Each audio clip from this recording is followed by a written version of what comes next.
యేసు కూడా ఒక సంఘ సంస్కర్త.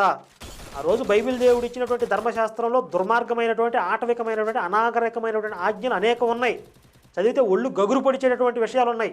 వాటన్నిటిని, ఆ చెత్తనంతా తీసి పక్కన పడేసాడు యేసు. అందులో కొన్ని మంచి వాక్యాలు ఉన్నాయి, 2-3 వాక్యాలు. ఆ వాక్యాలు తీసుకున్నాడు, ఈయనకు తోచినవి ఇంకొన్ని పెట్టాడు, ఇలా చేయండి అని చెప్పాడు. అందుకే యేసు ఒక సంఘ సంస్కర్త. యేసు ధర్మశాస్త్రాన్ని అమలు చేయలేదు, రద్దు చేయలేదు, సంస్కరించాడు ఒరిజినల్గా చూస్తే. ఇది క్రైస్తవులు ఎవడో ఒప్పుకోడు. బైబిల్ అలా చెప్తుందరా అంటే వీళ్ళు నమ్మరు, వీళ్ళు చదివి చేస్తే కదా.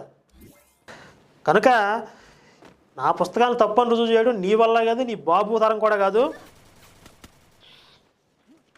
ఇంకొక విషయం చెప్పాడు, ఆ రోజు రాళ్లతో కొట్టి చంపితేనే ధర్మశాస్త్రాన్ని అమలు చేసినట్టు అనుకుంటున్నాడు వీడు. ఆ స్త్రీని కాదురా నిన్ను కొట్టాలి రాళ్లతో అంటున్నాడు. ఇప్పుడు దాకా ప్రసన్న బాబు ఏదో కొంత, కాకపోతే